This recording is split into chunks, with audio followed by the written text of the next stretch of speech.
Hello, everyone. Good afternoon and or good morning. Welcome to our conference 2020 Loathing, Digital Tensions, Fragmentations and Polarisations in Times of Pandemic. Department of Digital Humanities at King's College London organizes this conference annually. And while we cannot welcome you in person, we are very glad you are joining us virtually on this live event. My name is Lin Nan Tong, and I'm a PhD student in the Department of Digital Humanities at King's College London. This conference is organized by me and my colleagues, Roy Kobe and Christina Kiminami. We sincerely hope you and your loved ones are well and safe in this unexpected situation. Because of the pandemic, we have had to move our conference online. In this pandemic, we see contradictions in the digital realm. For example, the digital is helping us stay connected with our loved ones to continue to work remotely. Further, it allows us to remain aware of the pandemic, but also to engage with the social changes and political movements taking place in the world. At the same time, governments are resorting digital solutions to deal with the pandemic. Those solutions range from location trackers to well-being self-assessment apps. In this present context, the problems related to power and contradictions of data sharing and surveillance need more critical academic discussions. We frame this under 2020 Loathing, not as an expression of resignation, but in order to provoke new concepts and to sharpen ways of addressing these contradictory tensions unleashed by the coronavirus pandemic. Therefore, we believe that it is very important and timely to have today's discussion and reflections. This afternoon, we are very honored to have Dr. Stuart Dunn to give the opening address. Dr. Stuart Dunn is the head of the Department of Digital Humanities at King's College London. He started out as an archaeologist with interest in the history of cartography, digital approaches to landscape studies, and spatial humanities. He currently works on projects in spatial narrative theory, critical GIS, Cypriot cultural heritage, and the archaeology of mobility. Now, I would like to welcome Dr. Stuart Dunn, who will say a few words about our department and digital humanities. Stuart, we are so happy to have you here today. Please start wherever you are ready. Well, then, thank you so much. And I'm going to try and share my slides. I should be incredibly familiar with Teams by now, after the last 3 months. Apologies for the technical hiccup there. I suppose this is the COVID-19 equivalent of the laptop adapter not working when in a conference, isn't it, at the beginning? Something's got to happen, so very sorry about that. I'm assuming that I can now see Linan in the corner of my screen. I assume we're all back on track now and you can hear me. Can you give me a thumbs up if that's right? Yeah, great. Okay, well, first of all, thank you so much for the invitation to open this amazing conference this afternoon. As has just been apparent from what just happened, taking an event that was supposed to happen in the real world and moving it online is far from a straightforward thing to do. And I would just like to begin by offering my very warmest and sincerest thanks to everyone involved in organizing this conference, in pulling off the feat of being able to do this, to move this conference into the post-COVID-19 world. So I'm just enough to say a few words about the Department of Digital Humanities and also about what our vision of digital humanities is. So I will try and do that. So currently, DDH operates 6 programs of teaching and the PhD program, of course. I'm not going to recite all of these in detail, but just to say that I think all of our programs reflect the great richness and diversity of what digital humanities means in the 21st century, and it represents a hugely rich and diverse set of ways in which digital humanities can be taught and learned, because we are taught to believe those two things are different. And of course, we have the most amazing PhD program, which you may be interested to know is 15 years old this year. So quite a good long time.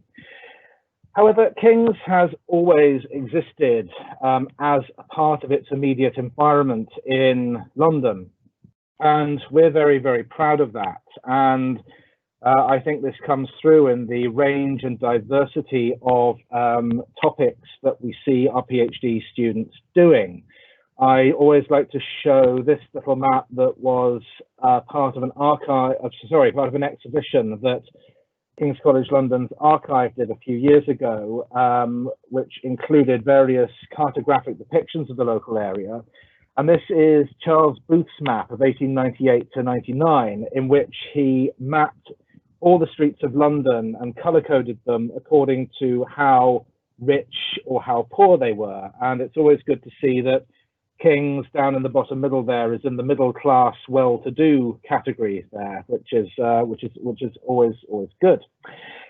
Now, digital humanities at King's hasn't been around quite since Charles Booth's time, but it may surprise you to learn that it has been around since at least the 1970s. And if we go to the ever wonderful Wayback Machine, we see that the first imprint of the progenitor of the Department of Digital Humanities, the Center for Computing and the Humanities, was actually taken in July 1997, in the last millennium, which is, yes, quite a thought. And I do like the helpful navigational note that was put on the site at this time. For the sake of the reader's convenience, some of the pages linked from the CCH website are displayed in a new copy of the browser, which you can easily discriminate by the fact the back button does not work. So, you know, the lifetime of this department really does hark back to, I think, a different age of what the digital meant. Now, CCH, Center for Computing and the Humanities, actually became the Department of Digital Humanities in 2012. But since the 1970s, really, it has gone from strength to strength as a center whose primary concern is the way in which computing and technology and the humanities sit together. In 2010, we hosted the very prestigious International Digital Humanities Conference. And I'm not going to read all this out. It's all there for you to see, but we can see reference to the two new MA programs, Digital Humanities and Digital Culture and Technology, which eventually morphed into the MA in Digital Culture and Society. But even back then, we were talking about the highly interdisciplinary program, which cut across different schools at King's. So humanities, law, social science, public policy, and the physical sciences. And I think that kind of cross-faculty, cross-professional, interdisciplinary focus is very much still there. And it's also interesting, you know, nice to note at the bottom there that in the world's first PhD program in digital humanities was instituted in 2005 and would have had 10 PhD students by 2009. I think it is kind of fun to look through the titles of some of the seminars that we had back in that period.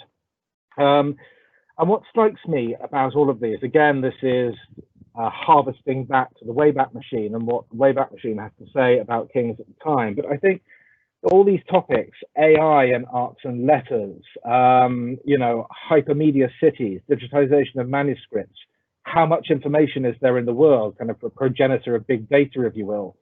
All of these are kind of themes, these are threads that we are still concerned with today. And I personally derive a great deal of comfort from the knowledge that the kinds of ways in which we look at technology, you know, have been consistent, even though, of course, technology and the way the digital is understood has evolved very, very greatly. But, you know, looking back at these seminars from the time, actually almost the time I came to King's, 2006, I don't see this as prescience, but I see this, as I say, as a kind of continuity of understanding of how these three elements, computing, technology, and the humanities, fit together. And I think we can see this if we look at the longue durée of the way networking evolves. So if we look at the first undersea submarine networks, this is a mid-19th century phenomenon. I always have trouble with that word, phenomenon, of course. And that in itself was a very great technological achievement, but telegraphy would never have gained the traction it did as a network technology if it were not for a host of other inventions, like Morse code, for example, or the spectroscopic research of Sir Charles Wheatstone, who was a professor of experimental psychology at King's from 1834, which led to the first proper functioning telegraph machine. So all of these great transformative developments in the invention of the network world were the result of multiple interventions coming together, multiple innovations coming together. And I think that's still very much the case today. So, for example, if we were to look at the modern equivalent of Charles Booth's map of our area at King's on the OpenStreetMap platform here, rather than looking at a top-down categorization of the type that Charles Booth was concerned with in the 19th century, you know, we can see the way in which contemporary humans are interacting with that space through the GPS traces that they show through OpenStreetMap, which is, again, sort of starts to let us think in new ways about our environment. And, you know, GPS is another example of a key innovation of the contemporary digital world that is the result of multiple interventions, multiple innovations over the last 50 years or more, as are kind of key features of our present world, like the iPhone, which it says here is, it all depends on what you mean by invented. You know, you can't really say who invented the iPhone, but there are a whole variety of different inventions that went into it, you know, like the touch screen, like the lithium battery, like GPS, like built-in cameras and so forth. And for us, I think digital humanities means understanding how all those processes come together. What are the common threads? What are the common philosophies that bind them? And how do those processes help us understand both our human present and our human past? Now, this is, of course, a shameless plug. So not next month, but in August, this new book is coming out, edited by myself and my colleague in DDH, Dr. Kristen Schuster, a new international handbook of research methods in digital humanities. And in this, in our introduction, we developed the idea of methodological emplacement, which is about how we do digital humanities, not just what it is. And for me, that is the core of those common threads that go back throughout the department's history, back to the 1970s. We have always been concerned with the practical, with what the digital does. And the academic research methods that we use to understand that are the kind of framework which enables that process of evolving understanding. So with that, it is again a very great pleasure to have been given the task to introduce this conference this afternoon. I'm really looking forward to hearing as much of the discussions as I can as they go on. And once again, I'd like to extend my huge thanks and congratulations to everybody involved, to all of our PhD colleagues for making this happen. So thank you and enjoy.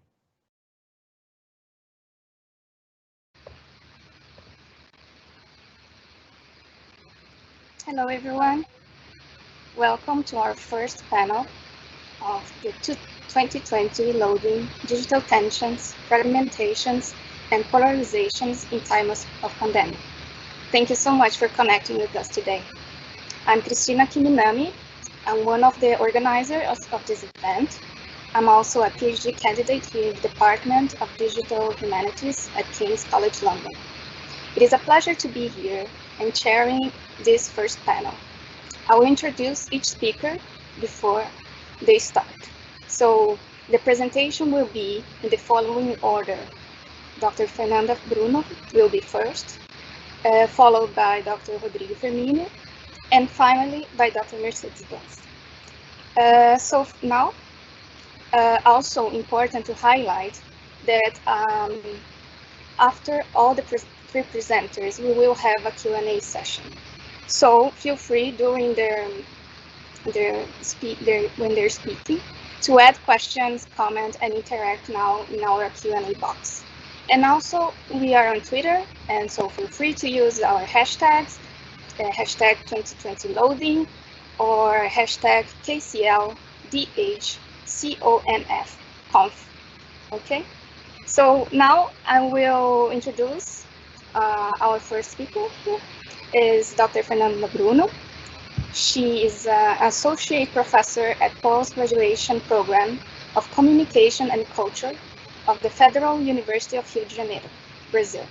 She's the director of the Media Lab of the same university and senior researcher at the National Scientific Council in Brazil. Fernanda is a founding member of Latin American Network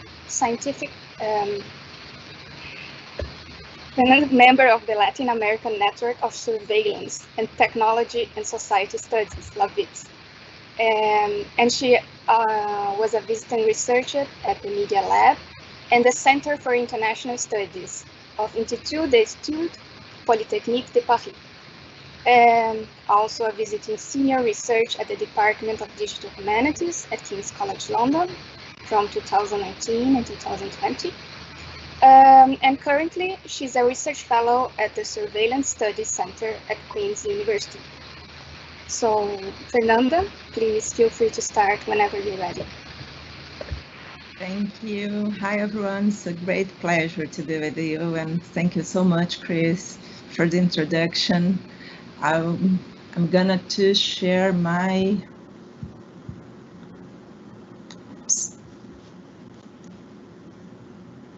It's working.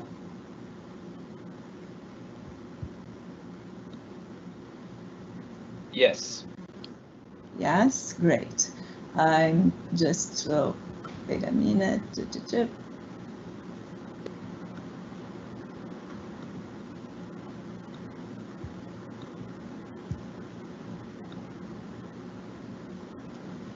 Okay. When the pandemic was declared and different countries began to implement quarantine measures, many of us immediately recalled Michel Foucault's lectures on the birth of biopolitics.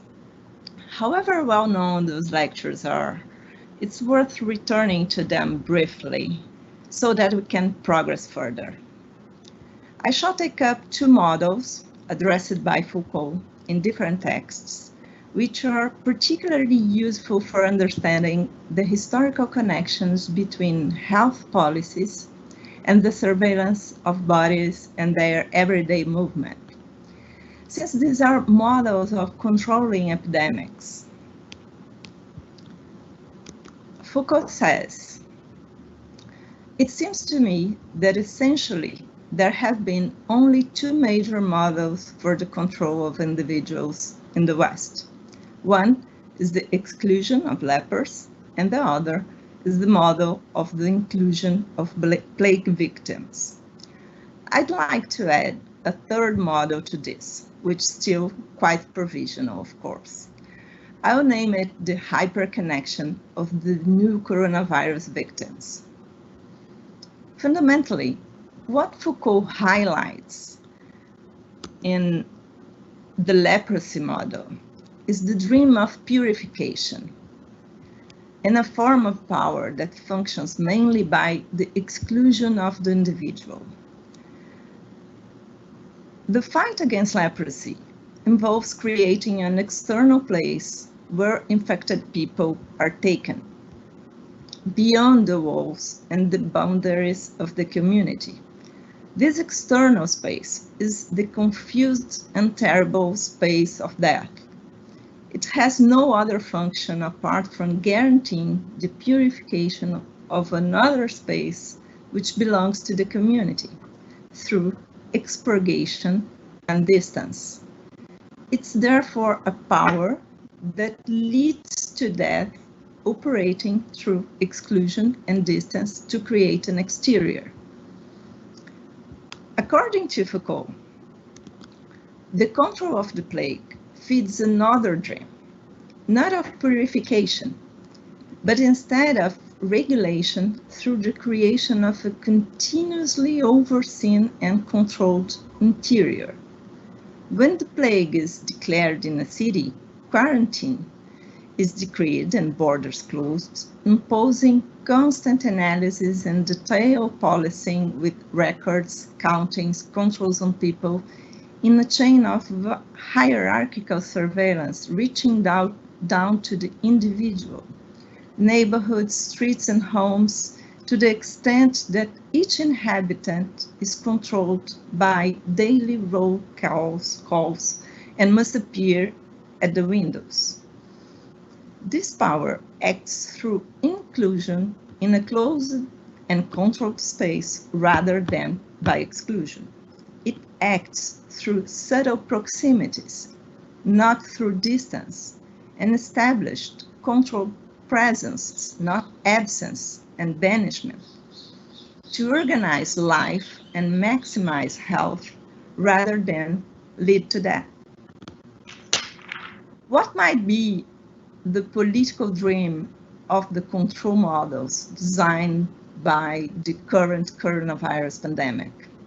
This question demands a much more extensive and complex answer that I can rehearse here.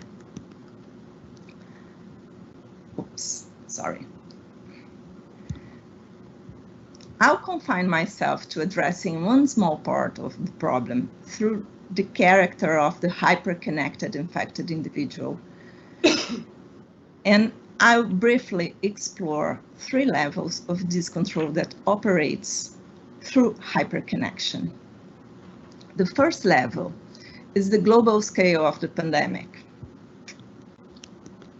Together with the actual spread of the virus, there's also a spread almost in real time of representation, data, graphs, reports, predictions, and epidemiological simulations that in turn influence the contagion curve in the response to the pandemic by the local governments, the levels of adherence to isolation measures, the individual behavior, and the fears and anxieties of each person. Historically, the concrete and local of pandemic, the concrete and local experience of the pandemic hasn't coincided with its understanding on a global scale. We still don't know the concrete effects, local and global, of this recurrence, either on the pandemic itself or on our own experience. We only know that both contagion and control of this pandemic pass through the material and information hyperconnection of this new figure of the infected individual, who is subject to epidemiological and digital surveillance that operates almost in real time. We also know that this global individual is at the same time an image that somehow provides us with guidance and comfort, offering a standard that partly alleviates the anxiety brought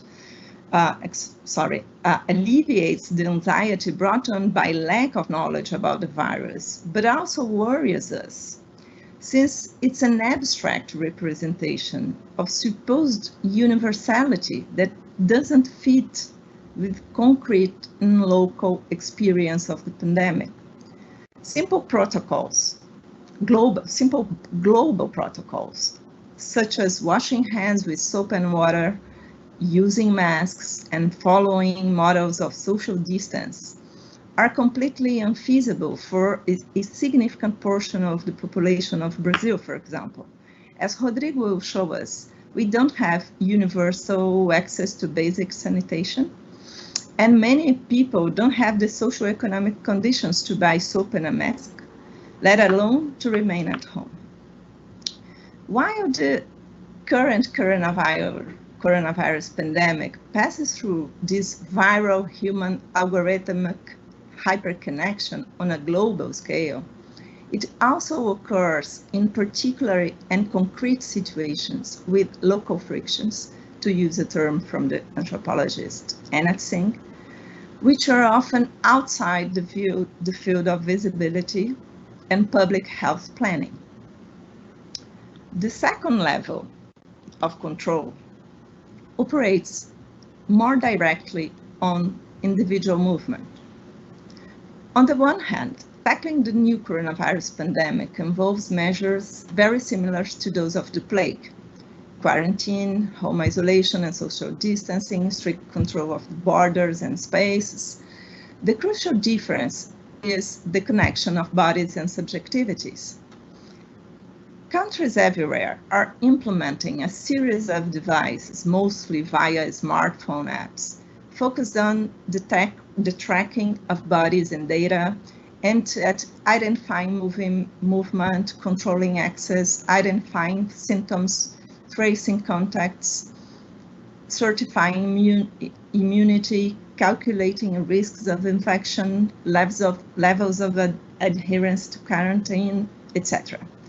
Contact tracing applications in particular convey the questionable premise of alerting each person to the risk of infection by automatically detecting infected people within an approximate 2-meter radius of each body.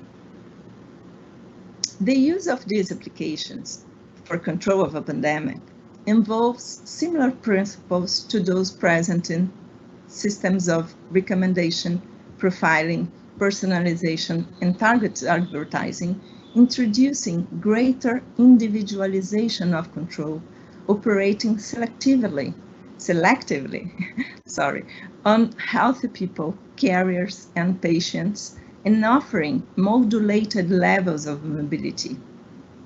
While subdivision of the space of a plague-infected city offers an example of the analytical model of biopower, in disciplinary societies, the current tracking of infected individuals and their social interactions, movements, and connections echoes and amplifies the now current model of control and surveillance operating through algorithmic detection of life patterns, risk prediction, future behavior, and interests. The virus carrier in constant hyperconnection is the latest character in a social technical ecosystem that has already trained machines to recognize life patterns, to analyze and predict behavior on large populational scales. The third and final layer of final layer is the infected person's home. For those, of course, who have a home and are able to remain there. When we've imagined that digital culture has already shifted the boundaries between public and private far enough, the pandemic transforms the inside of the bourgeois home into a multifunctional space in which office, school, gym, and spaces of leisure, culture, and mourning all overlap. The hyperconnected domestic space is reinvented, accelerating a process that was already underway. In the same way, modes of working, learning, and teaching, of being together, looking after oneself and others, suffering and having fun, are also reinvented. Collective capacity for inventing new ways of weaving together the social and the world have therefore accelerated in a context of social distancing. This inventiveness can once again be expropriated by the major players of data surveillance and data extractivism that are currently present in digital platforms, expanding the production of knowledge about our ways of life and the capacity to influence our behavior. But perhaps the state of urgency of a pandemic is an opportunity to take seriously the idea of a life mediated by digital technologies and move the discussion forward about building human-machine alliances that can create a less suffocating digital ecosystem. Finally, I want to say that the hyperconnected infected individual may be the ideal character for data surveillance. But that same individual can also be the character who embodies the vital urgency to digital connections and thus mobilizes another social technical imagination and collective care for the digital ecosystem in which we now radically live. Thank you so much. Thank you, Fernanda, for this. Thank you so much. I will introduce now our second guest. Is Dr. Rodrigo Firmino. He's a professor in urban management at the Political Catholic University in Curitiba, Brazil. From 2015 to 2016, he worked as an honorary senior research associate at UCL Urban Laboratory in London. He worked as well as a postdoctoral fellow at the University of São Paulo. His PhD is in urban planning from Newcastle University, and I'm Phil in architecture and urbanism from University of São Paulo. He's also an editor-in-chief of URBI, a major urban studies journal in Latin America, and a founding member of LAVIX, the Latin American Network of Surveillance, Technology and Society Studies. So, Rodrigo, please feel free to start whenever you're ready. Thank you, Chris. Right. Okay. Well, I'd like to thank Grace, Lennon, and Roy for the invitation, of course, and say that I'm very happy to be here and share the panel with Mercedes and Fernanda. Fernanda, who's a long-standing dear friend of mine, as you can tell. Chris and I also know each other for a long time, so at least it's a triple pleasure for me to be with you today. So thank you very much. And thank you for the introduction as well. Well, I'll take a few of the points that Fernanda told us about from a different perspective. I know I haven't got much time here, but I would like to start clarifying a few things about the title of my presentation, especially regarding the expression territories of exception, right? Well, you will see, I will frame everything I have to say today around Brazil. Brazil is the context, right? And we need to understand this is a nefarious moment in our history. We have never been so unequal, and we have never been so unfair with a country led by the worst group of people that the democracy could allow to rise to power. So we clearly live under the implementation of a project of ethnic and social cleansing. It's a necropolitics in the making, to use Achille Mbembe's concept. Thus, there is no way to talk about anything disconnected from this reality. This is the context, with or without the coronavirus pandemic, right? I hope at least I can end with a message of optimism, even in the face of such a humanitarian tragedy in Brazil. Well, my work as an academic has focused on understanding the relationships between space and technologies that have the digital as a category, from its technical or material composition to its implications and manifestations for urban life in general.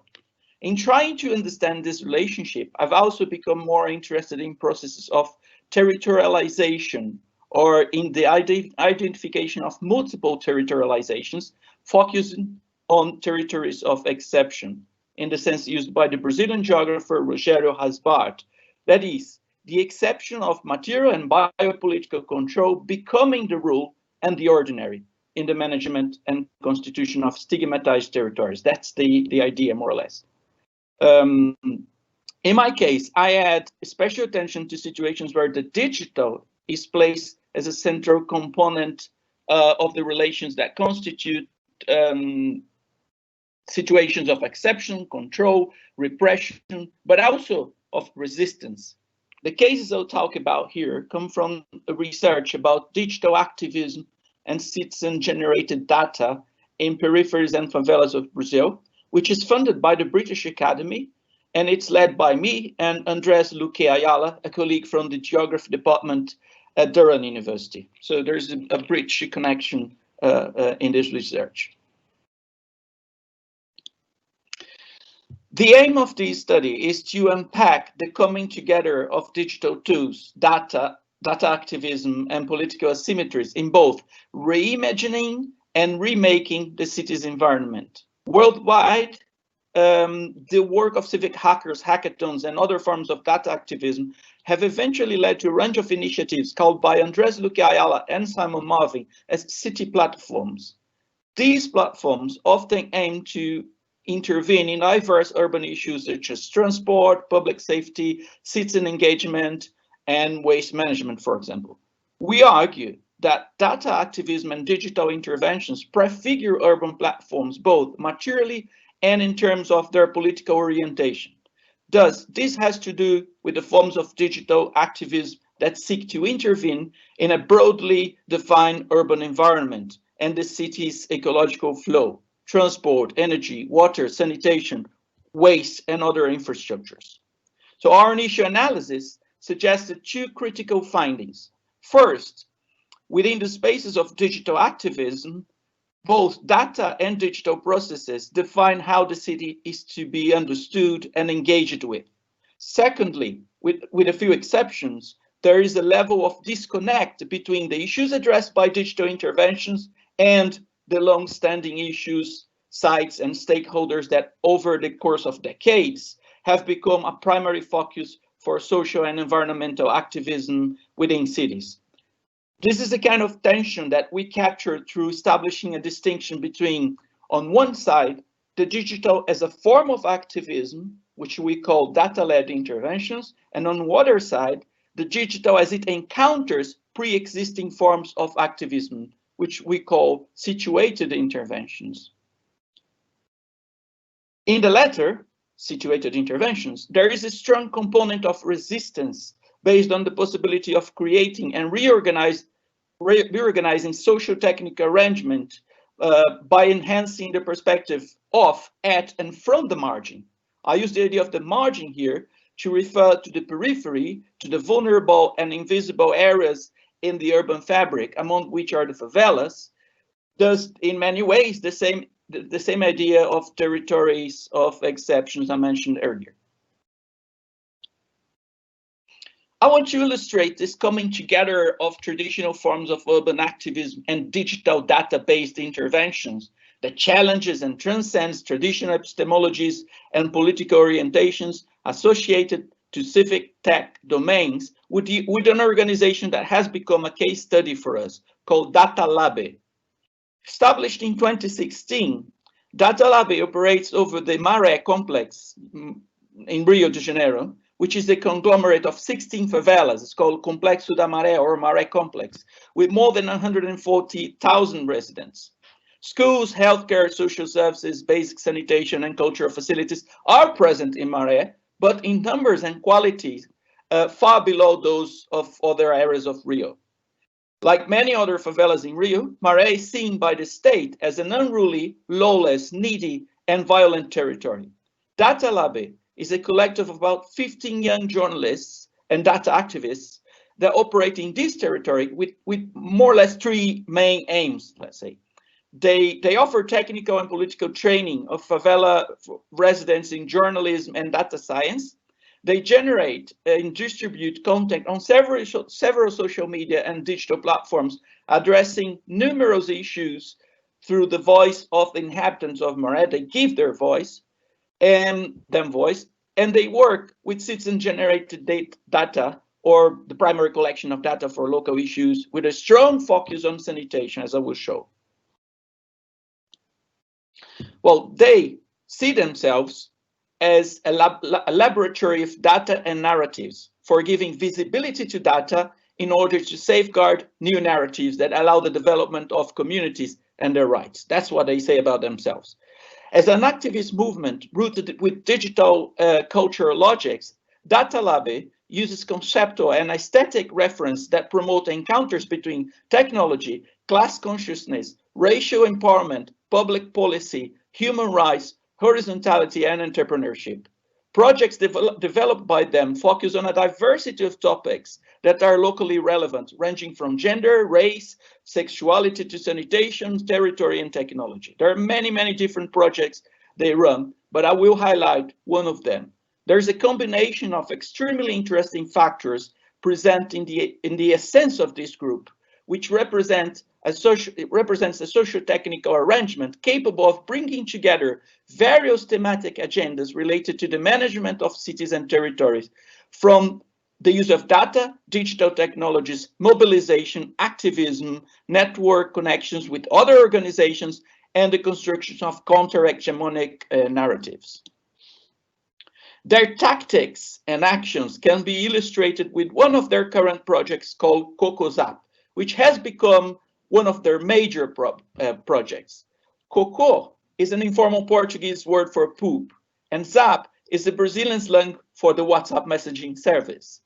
Thus, this is a reporting mechanism that operates via smartphones equipped with WhatsApp, of course, allowing residents to provide details, including images and videos, of recurrent sanitation issues like waste accumulation or sewage problems, which in turn allows Data Lab to evidence, record, and map unsanitary conditions in order to exert pressure on local authorities.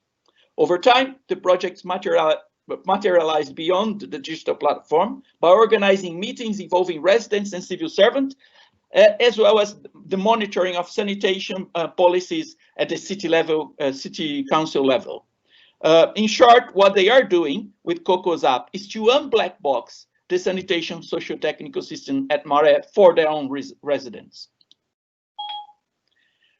But the coronavirus pandemic imposed a new approach to CocoZap. The mobilization of the population has always been part of all phases of the project since the beginning.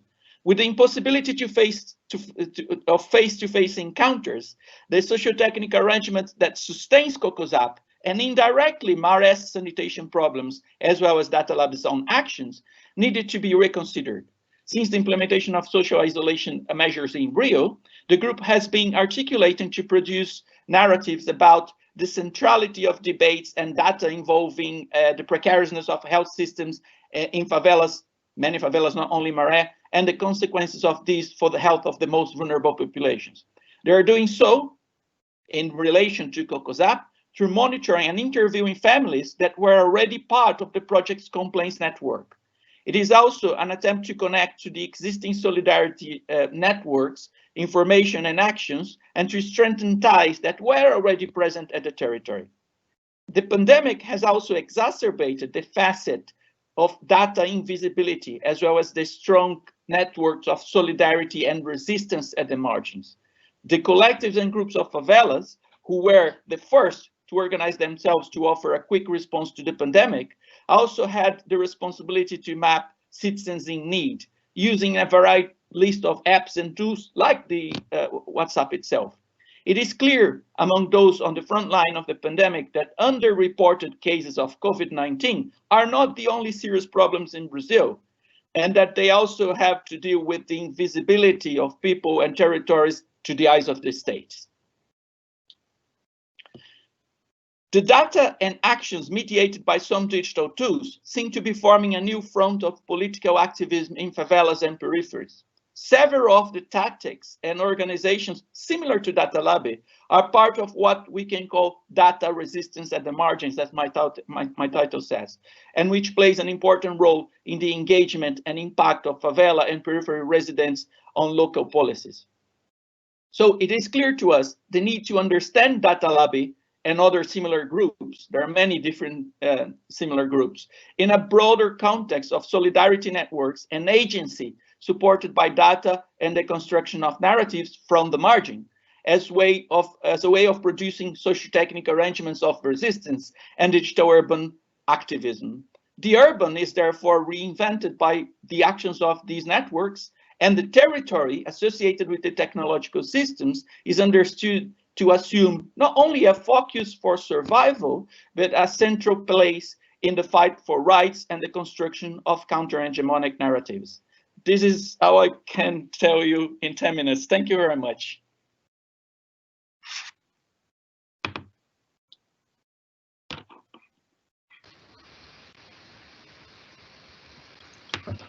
Thank you.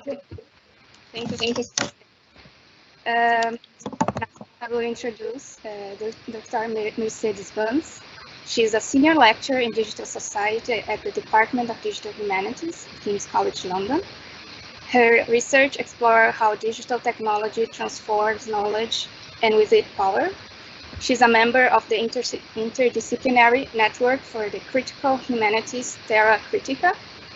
Her most recent books are Communication, published by University of Minnesota Press, Raison Press in 2019.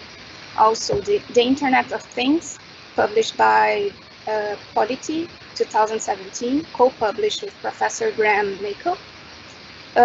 Before that, she wrote The Silent Revolution, How Digitization Transformed Knowledge, Work, Journalism, and Politics Without Making Too Much Noise, published by Palgrave Macmillan, 2014. And also, she's a co-founder of open access publishing house, Maison Press, which publishes research on digital cultures and network media. So, Mercedes, please feel free to start whenever you're ready. Thank you, Christina. I have the feeling I cannot write another book because then the introduction is taking too long.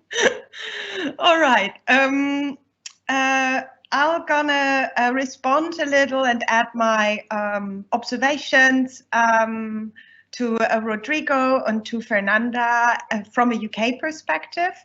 Very much like Fernanda, I sort of returned to Foucault when the pandemic started. I just had the feeling we can't, continue with our normal research, and so I also turned to the situation and especially to tracing apps, which fascinated me. Now, the same as Fernanda, when I returned to Foucault, I was shocked, frankly. I had read that before 10 years ago or longer, but I was shocked about this one chapter, which is normally read because of the panopticon. Bentham's panopticon is explained in there by Foucault. And now, he describes the mechanisms with leper and with the plague. And they seem to be, as Fernanda rightly said, exactly the same mechanisms we apply now, which is quarantine and and sort of also the idea of the pure community, sort of exclude people, shut down the borders. WHO didn't recommend that, but all the countries shut down the borders. And so these old political dreams came up, and I completely agree also with Fernanda's idea that there's sort of a new political dream and contemporary power, which has very much to do with technology and control society, that adds to these two older political dreams, the pure society, the pure community, and also the exclusion and the disciplinary society, the inclusion. A third one, which is the control society with instant communication and continuous control, as Deleuze wrote. And what Fernanda called, I think you said hyper, where do I have it? I have too many notes now. Hyperconnectivity, you said, I think. So that was, I think that's absolutely correct. And I got quite fascinated and I started to research the early apps, especially the one in Singapore, traced together and how they worked. And I was quite fascinated because a lot of people on Twitter, I could see that the word surveillance was sort of swished around. All of a sudden, it wasn't just bad anymore, but it was also a good thing. It could help us. And I was quite fascinated by that. I still don't really know what to think about it. But it seems that surveillance can all of a sudden be seen from two sides. As a track and trace app, it is quite, supportive of opening up a community, opening up a society, again, if it's done correctly. And then also what Rodrigo said, what immediately became apparent was that while people talked, the great leveler, we all are threatened by coronavirus, immediately when you think it's quarantine, well, big house, big garden, nice quarantine, small house, lots of other people around, no garden, not nice quarantine. And then we also had to live with different existential fears. Some got furloughed, some got kicked out of work in the UK. gig economy people couldn't get work anymore. So there was a class difference immediately. And what's quite interesting is that the most public discourse around the track and tracing app was the discussion of individual tracing and individual surveillance. But no one discussed the other side, which I still miss, is like those track and tracing apps are middle class apps. They are very good for people that have office work, because they can just, if the app here tells you, well, you have to stay home, no problem. I can, talk to you in a conference from home. But when I'm a gig worker, and I'm told to stay at home, I just lose money. I get no money, or I get the statutory pay of the UK, which is £95 a month. And we know London rents, you can not pay a rent with having £95 a month.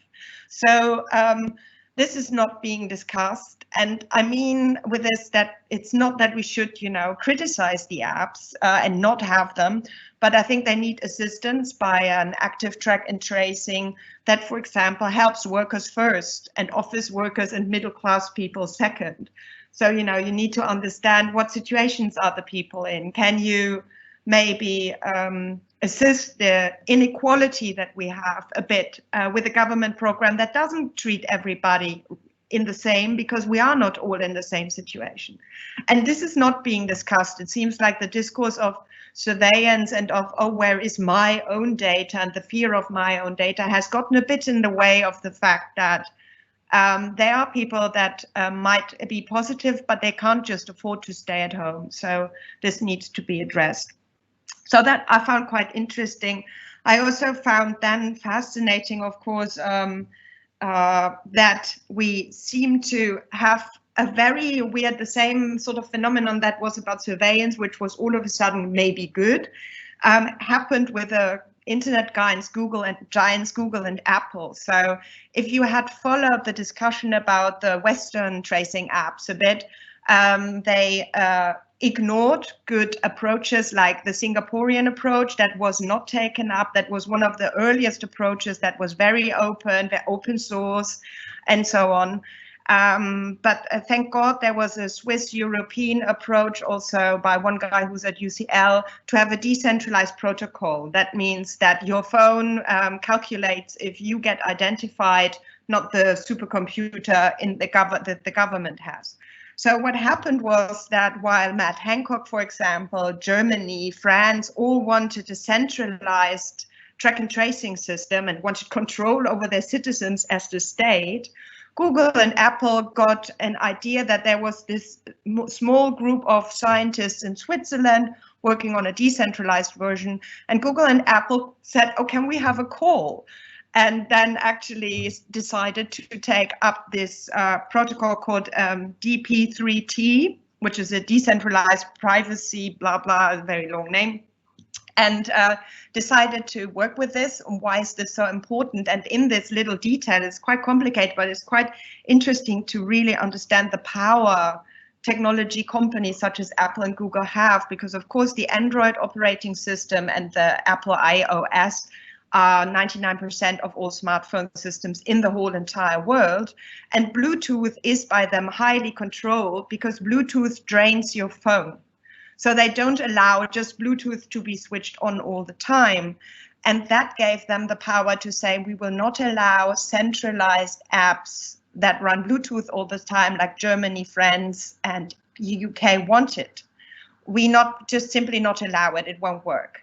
So yeah, the UK, it was right, the UK app as it stands can lock 25 people, but not more. Then it forgets who you have met, coronavirus or not. And the UK was forced to switch over to the other system.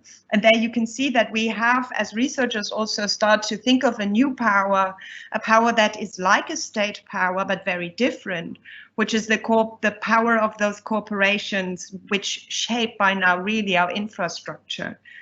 And I find that quite interesting. At the same time, one needs to say that we can see also, and while I completely find it good to say or interesting to observe that this is a new, new political dream of hyperconnectivity, of instant communication, of continuous control. At the same time, we can say, and that might give us also ideas for resistance, we see something like the fail of big tech. We live in a time when digital technology, we are sitting in front of it at the moment, is so really, really important. And what has saved people from coronavirus is staying indoors and wearing masks. It's not digital apps. So I find that very interesting, and we can see that we are in times of a crisis, but we still don't have, the power of big tech is a bit sort of vanished and failed. And that is a good moment for resistance. And I think my time is up also. Thank you. Start again. So thank you, three of you, for those great comments and presentations. Now we will start a bit of our discussion. In order to keep this easy because of our online transmission, maybe we'll follow an order that you guys can address the Mercedes comments as well. And I have a few questions that I will say right now, so you guys can reply or comment. Yes, so let's start. That's what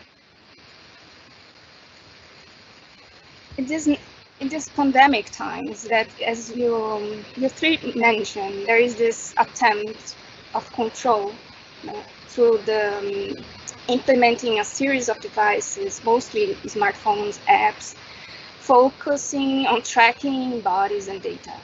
So this kind of action, not too long ago, it was seen with a lot of skepticism, critically judged, and mainly viewed as something negative.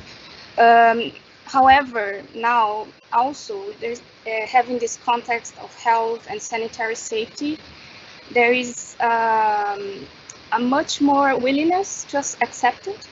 So how do you see or read this shift of attitude towards the acceptance of this kind of control and surveillance, and the repercussions of what can this bring, you know? And this, I'm talking either local or in a global scale, right? Also, I've got here, yes, also, there is also a scheme that deploys borders devices, mobility containment, but now to invest above all digital, this hyper connection that Fernanda brought to us today. So operating according to a viral human algorithm agency. So both in global and local scales, right? So how do you see the relation of those two scales, and how effectively responding in the subject sense of self in this intense digital age? In this note, Rodrigo, for you, maybe what kind of tension is specific thinking and those digital maps that now are unveiling or giving visibility to this information, those counter narratives, you know, that normally are not mapped.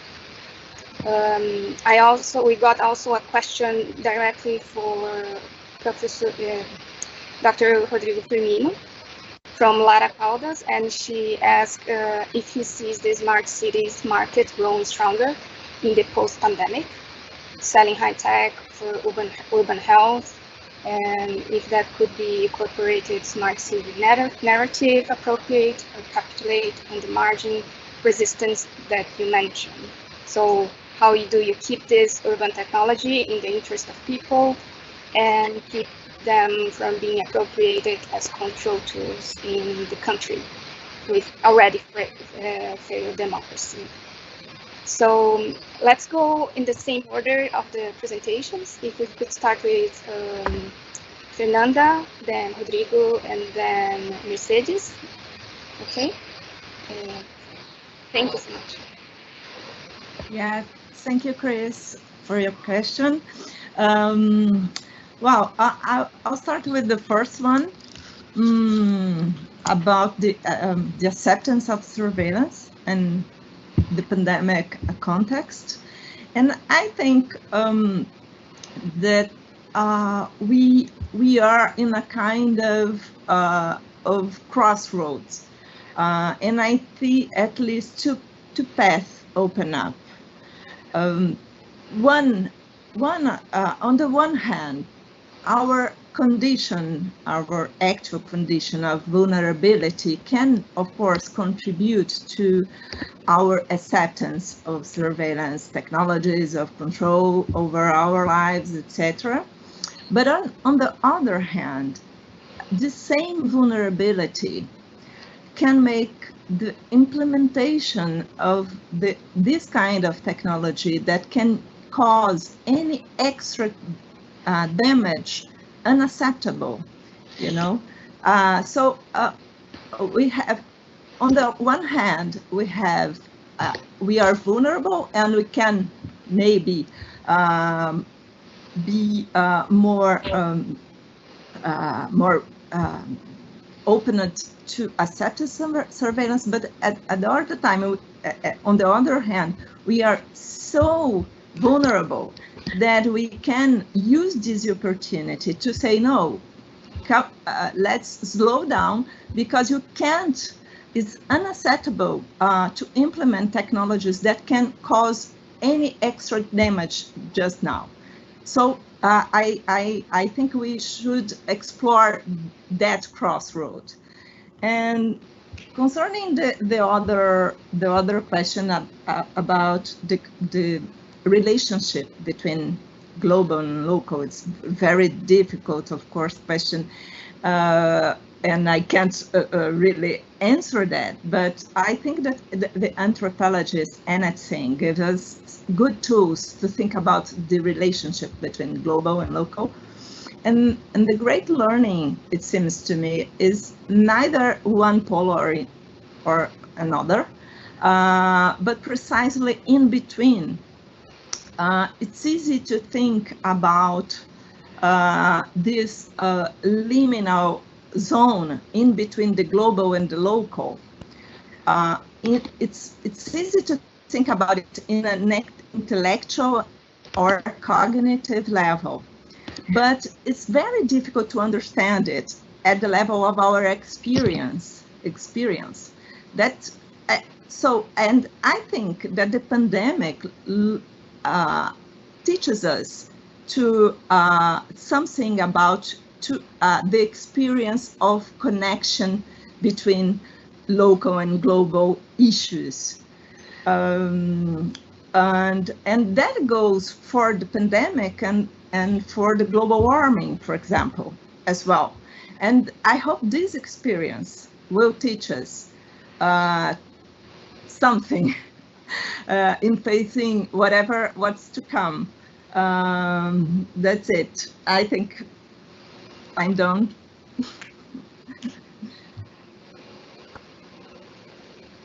Chris. My turn now? Oh. Okay, I'll try.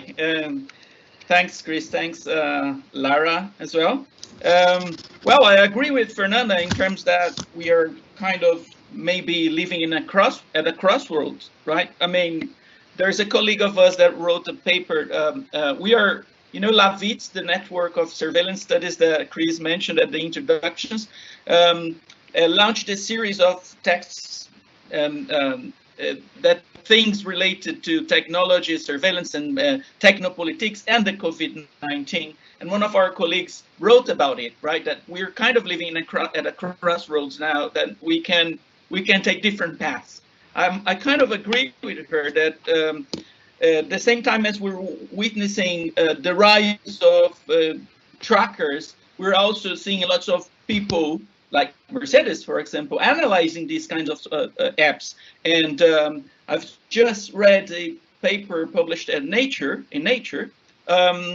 with a set of ethical suggestions on how to take this app development. So, yeah, I think we're kind of seeing at least 2 or 3 possibilities of moving on with these things. We also have having the chance to become more critical to the development of these apps. I've just seen also that Chicago banned facial recognition by the use of the police yesterday, and the Senate in the United States is also thinking about a countrywide project banning this kind of technology. So there are possibilities to also be more critical about it. I think this also has to do with the question posed by Lara. She goes on with the issue on the market of smart cities. Well, they're always going to try. We can see what this time now is doing with the impact of technologies on education. I mean, this is what we're doing now, right? Using Teams, Zoom, whatever other platform you can call, you can say, kind of uncritically in many universities that I know, in many schools, in my own university including. So of course the market will rise or try to rise, but we always have this.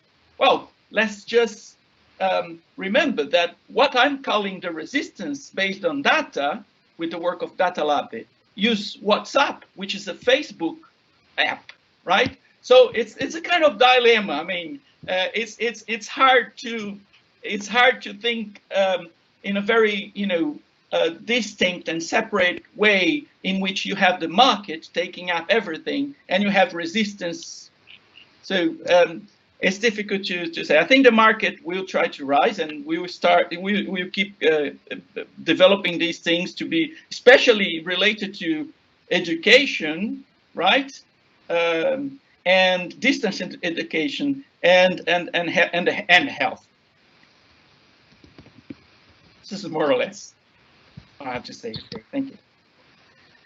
All right, and then I'll finish that very quickly about surveillance and acceptance. I think, yeah, for us it might seem a bit surprising, but I think it's quite typical for a technical object that it can be used in either way. I mean, Simondon writes about this when he compares the technical object to the cultural object, saying the cultural object is woven in the world and has a context it, is really close embedded in, and the technical object is very typical that it can apply to the world all over in different contexts. And we see this in contact tracing apps being applied all over in different contexts. And now, is that positive? So, the fact that it can be applied in different situations makes technology always good or bad, or both at the same time very often. And I think Rodrigo has shown excellent examples where data apps or tracking and tracing can be very good, if it's community initiatives or other projects. And I think a lot of time we don't make them big enough and we don't see them enough, how much critical work is being done with technology instead of just being against the big giants. And I think that's quite an important point that we should stress that more often in the future. Also slowing down, which funnily enough in this time did Google and Apple for us. And they were also different than others, even though they are American and Western. They were not privileging Western governments that were sort of culturally close to them. They were saying to everyone, no, it's decentral or nothing, because of course you can see what such a central app would do in a state like Bahrain, or where you have activists, and you can use a social graph that is a tracing app is basically a social graph recorder to then follow the activists and uncover their networks, which would be really awful. To the relationship of global local, that also really fascinated me. I was a bit shocked, I have to say, that I can see continuously until now, while we live in a global world and we have all this global knowledge, the Western world was not very willing, for example, to learn from the Asian experiences who had this virus earlier and actually reacted to it much better than we did. We are now only very late, slowly accepting facial masks. We have not looked at, as I said before, very successful tracing and testing efforts by South Korea or by Singapore. And I think there's a sort of racism there in our minds that is where we don't think about, you know, it's like really well hidden in front of our white Westerners.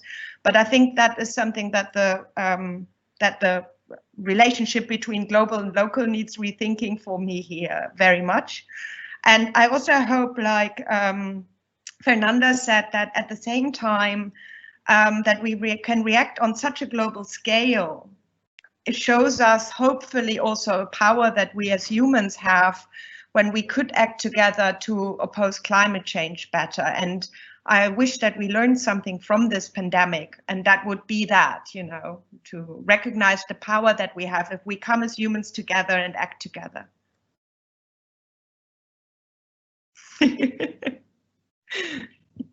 That's it.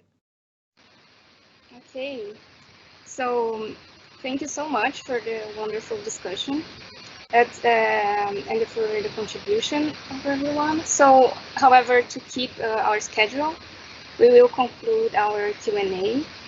And again, Fernanda, Rodrigo, and Mercedes, thank you so much. We will now take a 5 minutes break. Let's stretch a bit, let's fill up the coffee, and then we'll come back with the second panel. So thank you so much, and see you in 5. Thank you, Christina.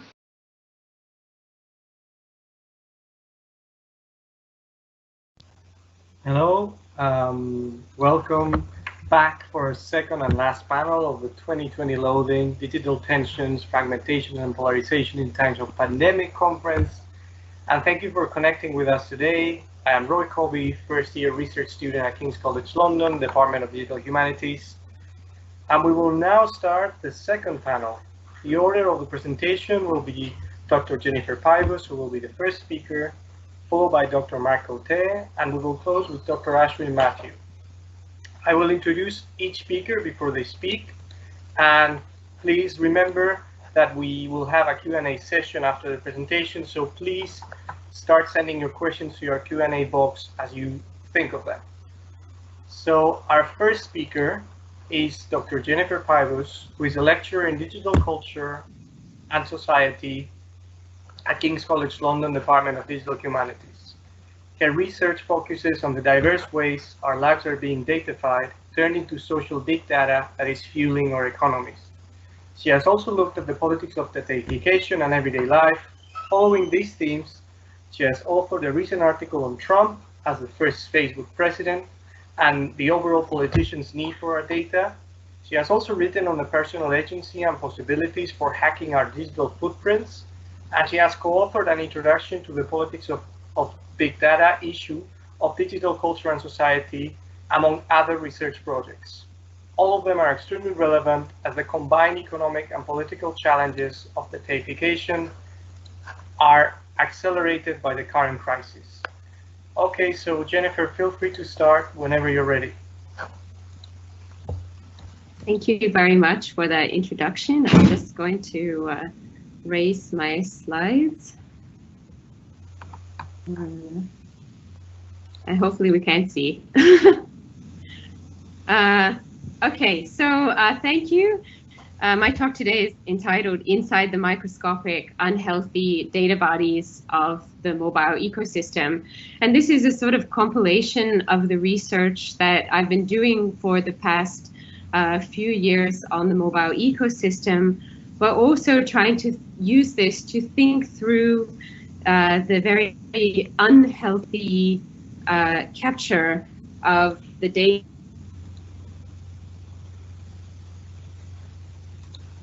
and loathing in our post-digital age. And I really like the name of this talk for this reason, you know, wherein technologies are facilitating processes of datafication and are only continuing to expand as we generate increasingly granulated data traces, which are accumulated and transformed into market value, a point that I think everyone who's listening could definitely agree with. And so if we turn to Zuboff, of course, she frames this macroscopic phenomenon under the banner of surveillance capitalism, calling our collective time online as a manifestation of behavioral surplus. So that is those raw market pieces of data that allow for this exchange of value to continue. And in many respects, Mark Coté, who will also be speaking today, and I have been looking at this for a long time, really since 2006, when we first started writing about MySpace, when Rupert Murdoch bought this platform for $560 million, which now might seem actually quite small, considering that 10 years after that, Facebook bought WhatsApp for $19 billion.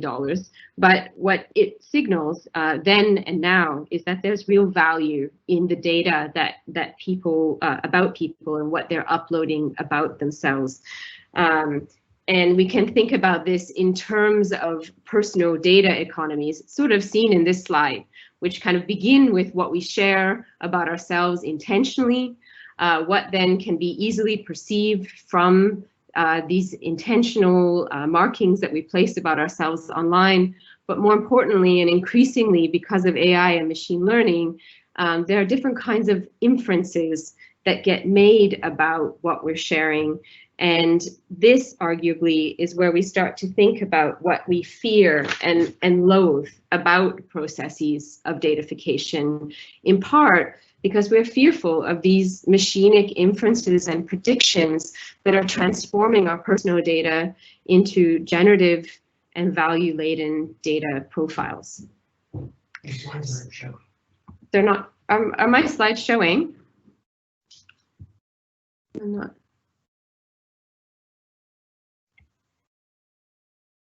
Sorry, I just got a sign that my slides are not showing.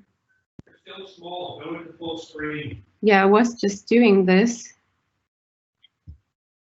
Is it showing now? Yeah, you just need to start presenting and we'll see them, I think. Okay, sorry. I thought I was. No worries. I'll try again.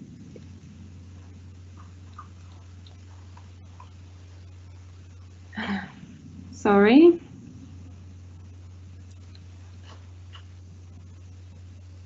Is that check? That says it's presenting. Is it working? Yeah. But it's very small. Yeah, so You can make it perfectly. I know I was pressing play.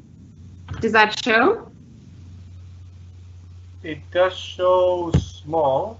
Can you, so if you try, yeah, I mean, if that's the best. I think it's going to be the best because I'm pressing on my screen. It's like full screen. Let's see. Let me try this. Hold on. Oops. No worries. Is that better like this? Yeah, that's great. That's great. Yeah. Okay, hold on. I just need to. Sorry. Now I can't see the rest of my slides. Okay, hold on. There. Okay, it will have to go like this. I'm sorry. I decided to use a different system. So, okay. In looking at these personal data economies, I've been less focused on the macro perspective and more interested in the infrastructures and the technical actors that make up the atomic or micro level that enables processes of datafication within the mobile ecosystem. I think this is really relevant considering the discussion we just had in the first panel. And so doing my research, I centered around the question, how can we critically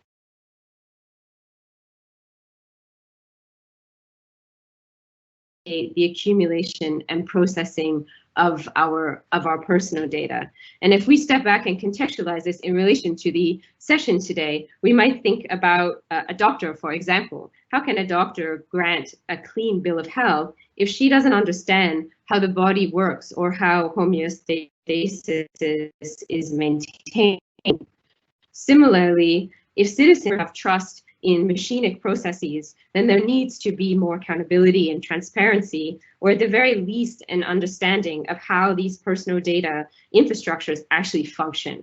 So just what makes a data body healthy, and how do we know when it becomes sick, in need of intervention, when data flows remain black box or out of reach for the average user. So this brings me into our project, and one of the things that we were trying to address: how do we become more engaged citizens when nobody really understands what's going on? And there's a lot of research that's there that says, you know, people feel, especially when it comes to mobile apps, that there is a lack of transparency in terms of how our data is being shared, that there is in addition to this lack of transparency, there's an apathy because we're constantly asked nonstop to agree to terms and conditions, to hand over control. But yet at the same time, as Liebert points out, actually there is a desire to know more and understand, but users feel like they're not very well supported in doing this. And this is where my research has come in the last little while. And I start with this little infographic, especially because we're all talking about apps, to just get a sense of, you know, the way in which ultimately our phones have eclipsed the desktop. So in 2009, there was no revenue from advertising. For those who remember, first app from the App Store from Apple was in 2008. And then 10 years later, in 2018, we can see clearly here that the revenue is for the apps are far exceeding the revenue for the desktop. So this kind of question, what is happening? And if we even just look at Facebook, for example, in 2018, their revenue, their profits were 27% higher than the year before, and 90% of those profits came directly from the mobile. So what is happening? So the very simple answer to this question is monetization. And you can see on the side here we can see some ways in which this is happening. So in-app purchases, display, etc.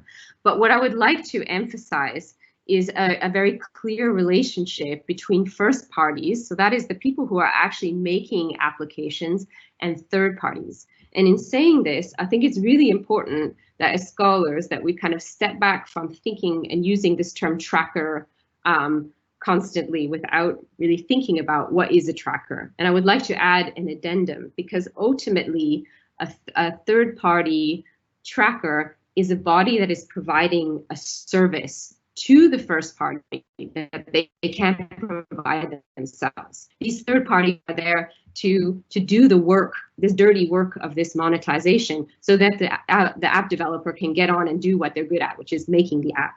Okay, so in that sense, trackers are not anonymous data sucks just hoovering up our data. They're there for a reason. They've been brought in to provide this service, and in return, they get access to our data. And if we kind of think about what this ecosystem look like, on the one hand, we can look at this slide, which is a bit overwhelming because there's all these different companies. And one of the problems is that this is quite flat and we don't get a sense of who actually matters. But I would also point that these companies are not referred to as trackers within the industry, but they're referred to as bodies that are providing SDKs, software development kits, which are directly integrated into the apps that we use on our phones. And because these SDKs are integrated into our apps, it means that we can't use any kind of ad blocker on our phone because they're in the source code. So to get rid of the tracker on your phone is basically to get rid of the app altogether. So we built a website, which is here, Manifest Destiny, to look at these trackers and also to look at permissions, which I'll talk about in a moment, and to just get a sense of what is happening, and also to give the average person a bird's eye view of things that they don't normally easily get to see. And when we did this and then tried to visualize the SDKs in the system, we saw this. And this is quite interesting, and maybe if we roll our eyes, it's like, yes, it's the usual suspects. All we see is blue and red, Facebook and Google. But it also says to us, we need to start rethinking how we're talking about platforms, because on the one hand, platforms are first parties. They're the places that you log into. But on the other hand, when we look at the ecosystem from this perspective, they're also third parties. And so while we might turn off the first party, the third party is always on because we can't get rid of them because they're inside the source code of our applications. And in our database, we can see that there's not just one there's not just one Facebook tracker, an SDK, or one Google SDK tracker. There are actually 5. And within that, we can see that the Google Firebase and Google Ads are actually in over 70% of the apps that we had, the 6,500 apps that we had, and forms a very extensive network where if you turn it off in one app, they're going to get it in another, and that's fine. And this is how they're kind of growing their personal databases. The other piece that I want to talk about, just as I kind of wrap up, is thinking about how do these trackers, how SDKs actually take data from your phone. And then we have to talk about Android permissions. So every single app, whether it's on Android or iPhone, has what's called a manifest file. And very similar to a ship's manifest that has to account for every person on the ship, a manifest file inside your application has to account for every single way in which that mobile app is going to share your data. So if the app is going to ask for location, it needs to be written down inside this manifest in order for that data to actually flow out. And the other thing that's worth mentioning is that because of the infrastructure and way that applications are put together, if the first-party developer asks for location, then the third-party SDK that's inside the app will automatically also get the location. Okay, so this is how it's working. And there are 4 types of permissions. I won't spend too much time. One are normal, so this is what Android says are just for the functionality of the app. So as a user, don't worry about them. We're not going to tell you because it's not important.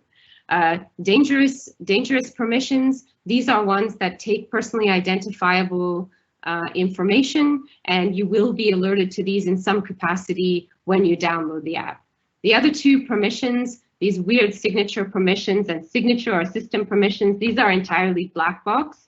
So signature permissions appear as unknown, and they're there for interoperability between different apps that a developer might have, and they're also proprietary to the developer. And then the signature or system permission, these are also very strange, and there's not a lot of information on them, but what we do know is that they're born, these are for apps that are born on the phone, so those apps that appear when you open up your phone for the first time, and they have actually access to the operating system of your phone and can just automatically clear caches and do strange things. Just as a kind of history, this is just a kind of from 2009 to 2018, we put this together. And you can see 2 things. One, the number of permissions has grown quite significantly, especially these strange black box permissions, but also that the number of normal permissions seem to have increased and the number of dangerous permissions seem to have decreased. So we might think, well, that's great.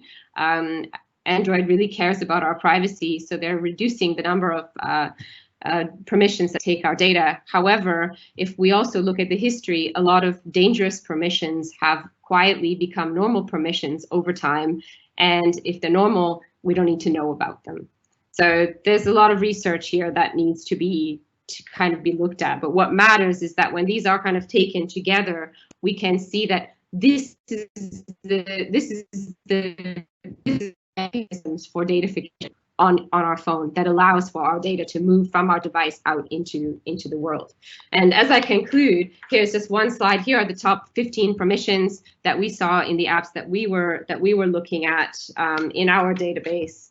And you know, what this microscopic focus on mobile infrastructures reveals is, 1, apps share a lot more personal data than desktops, because you can't turn off an SDK tracker, because they're inside your phone, they're always there, and they're going to get the same access as the developer.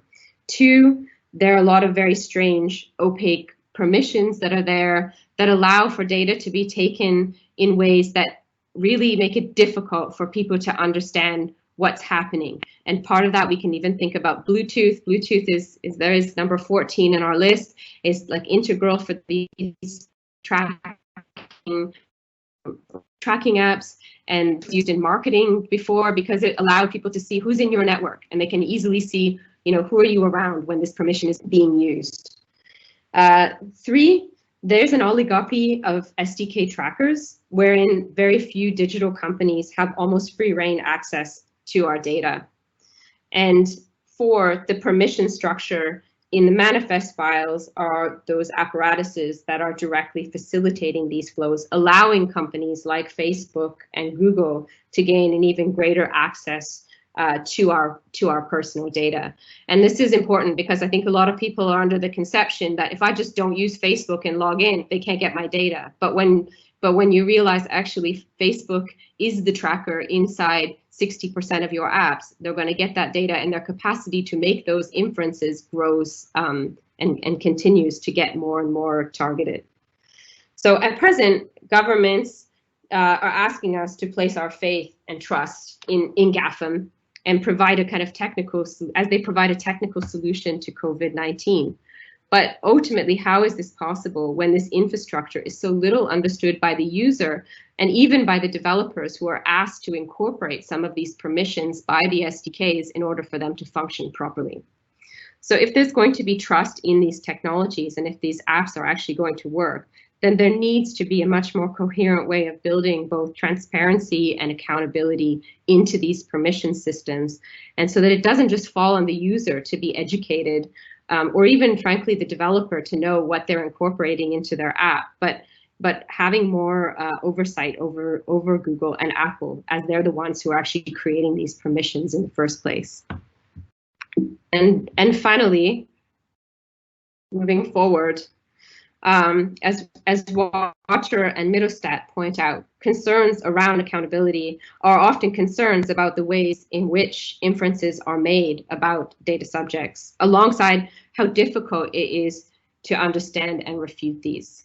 So if we are to make our data bodies healthy, then we need to have a clear understanding of how datafication actually functions so that we can ensure that the tech industries, in this case, Google and Apple in the UK, are accountable and transparent, particularly as they're now charged to build this tracking app, which might soon become a mandatory mode of our emancipation or surveillance and capture in our everyday lives. Thank you.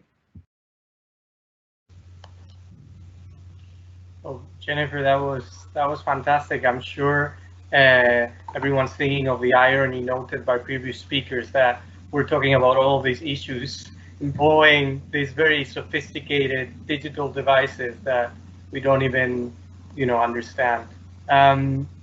Next person to speak is going to be Dr. Ashwin Mathew, who's a lecturer in global digital cultures at King's College London's Department of Digital Humanities. He approaches the digital as an ethnographer, looking at the technologies and communities within the global internet and its maintenance through everyday practices, particularly through the global North and South prism. Ashwin won the 2016 iConference Doctoral Dissertation Award and has a PhD from UC Berkeley School of Information. He also has a background in programming for firms like Adobe System and Sun Microsystems. Please, Ashwin, feel free to start whenever you're ready. Wonderful. Sorry for the awkwardness, everyone. I'm going to be picking up from Jennifer, and I'll talk about the awkwardness we've had in getting me online in a minute, because I think it speaks to some of the issues that I'm interested in. And what I'd like to address is not infrastructure as loathing so much as infrastructure as hope and the possibilities that we might actually still realize for infrastructure, and possibilities we might realize from infrastructure within the oppressions of what we see as the platform society. And the irony is not lost on me that I was failed by one of these platforms. So we use Microsoft Teams for our presentation, but I run an open source operating system, Linux, on all of my machines at home. And Microsoft Teams will not allow me to be a presenter on Linux. So I'm dialed in by phone while having someone else push my slides through for me. So thank you to the organizers for taking care of that. And so, which is to say that sometimes infrastructures fail us, especially when we lie outside the sets of assumptions they hold. Now, but there are other ways to resist infrastructures. Our current theories of resistance, I think much of Jen's points, are in terms of regulation, or in terms of some of the discussions we had in the previous section, around thinking about decentralized technological alternatives. But there are another set of possibilities as well. And what I'd like to do is take us through the way that the infrastructure of the internet works, the infrastructure that reaches down from the SDKs that Jen mentioned all the way down into the network. And in short, we need to understand the infrastructural conditions of existence for platforms. Next slide, please. So let's take a look at how the infrastructure works technologically. When one of those SDKs on your phone is making a call back home to one of these big companies in a data center on the other side, the data from the SDK is going down this stack of network layers. It starts with the application layer, and the application layer is where the protocols we use every day reside. Things like HTTP for the web, SMTP for email, STP for file transfer. That data then gets pushed down to the transport layer, where protocols like TCP or UDP, and then to the network layer, which is where the internet protocol lives. From there, it gets mapped down to the data link layer, which is things like Wi-Fi, which we all know and love or hate on occasion. SONET for optical connections, TCP for connections over copper phone lines, and those in turn function over certain physical infrastructures like radio waves, optical fibers, or copper phone links. And when this data gets to the other side of where it's going, or in its intermediate steps, it's always getting pushed up and down these layers. And eventually when it gets to the other side, it's getting pushed up these layers from the physical to the data link, to the network, to the transport, to the application. And importantly, for the purposes of our discussion, it's those top three layers, the network, transport, and application, that are really the internet, if you will.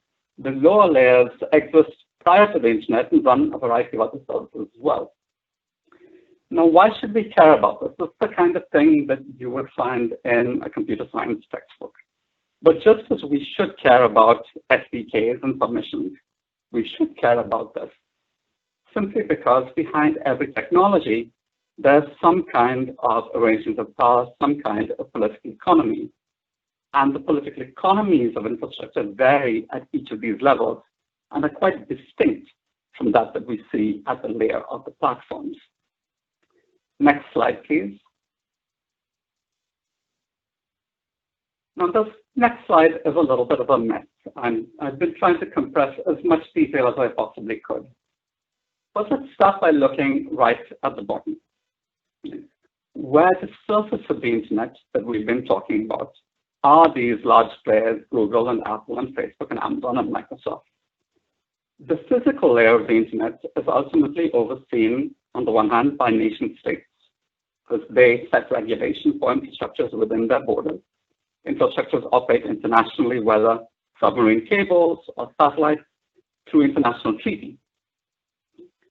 And you also find a number of other companies operating down at the physical layer, like NTT, AT&T, Telecommunications, or British Telecom here in the UK, and indeed the platform companies, because the platform companies themselves are starting to invest in the infrastructure down at the physical layer. Now, at those layers, the organizations involved in setting standards for those technologies, right, and setting policy for those technologies are organizations like the IEEE, which, for instance, manages the Wi-Fi standards, or the ITU, the International Telecommunications Union, which manages a number of standards, but also very importantly is the place at which a lot of telecommunications regulation is set. Now, why does this matter? It matters because if we see corporate power at the top of the internet, down here, right at the bottom of the internet, really we see a mix of corporate and state power, and what used to be purely state power is slowly becoming to a degree corporate power. The ITU and the IEEE are membership-based organizations. In order to participate in discussion of policies in these organizations, or in order to participate in discussions of regulations, you have to be a member. In order to think about and decide on these policies or standards or regulations, you have to be able to vote, and only certain classes of members can vote. And membership in these organizations, of course, and voting membership in particular, tends to be states, and to a lesser degree, corporations. Civil society is at best an observer. So we go from a view of large platforms and corporate power at the top of the stack to a view, a much older traditional view, if you will, of state and market relationships at the bottom. Now, the internet layer is where things get interesting. We have a similar array of organizations here. You have the Internet Engineering Task Force, or the IETF, which sets the various technical standards for the internet, such as the Internet Protocol, or TCP, or HTTP, SMTP, and so on. You have ICANN, the Internet Corporation for Assigned Names and Numbers, which oversees the regime for the allocation of domain names on the internet. And then you have the 5 regional internet registries that handle the allocation of Internet Protocol numbers across the internet. So a number of organizations setting standards, handling the allocation of critical internet resources. Next slide, please. What's interesting about these organizations is that power is constructed very, very differently, and in quite surprising ways in comparison to the top layer of platforms or the bottom layer of state and market relationships. The motto of the IETF, and indeed the mechanism on which it operates, is this, and this is a t-shirt from an IETF meeting with that motto on it. We reject kings, presidents, and voting. We believe in rough consensus and running code. Right? And so what this means is, I mean, at the IETF, there is no membership. There are no members. To participate in the standards process, you need only join an email list, show up at a meeting, start to engage in conversations. Of course, you need the relevant technical background, but there is no voting. There is no voting to achieve consensus. Rather, in a room, people will say, well, does this seem like a good idea? Do we have rough consensus, both within a room, on an email list? Do we have running code to prove this actually works? We reject anyone who might come and tell us, as a dictator, that we can or can't do something. We will try and figure this out together. Now, of course, this isn't to reduce things to say, oh, these are all happy volunteers with a separate set of ideals. There is someone paying for them to go to these meetings. There's someone paying their salaries to participate in these standard setting processes. But what's interesting about the IETF is that this is the ideal that underlies the IETF, and that is institutionalized in the very mechanisms in which the internet protocols are made. And indeed, similar ideals run throughout the other institutions and operational environments that make internet infrastructure, often captured in the saying that we do things for the good of the internet. Right? So I may be a citizen of a state, I may be an employee of a company, and I think about the interests of my state and my citizenship, I think about the interests of my company, but I also think about what I can do for the good of the internet. And so there's a huge amount of volunteer work, and here's not quite surprising volunteer work and nonprofit activity that goes into making very critical internet infrastructure that's quite different again from the top and the bottom of these layers. Next slide, please.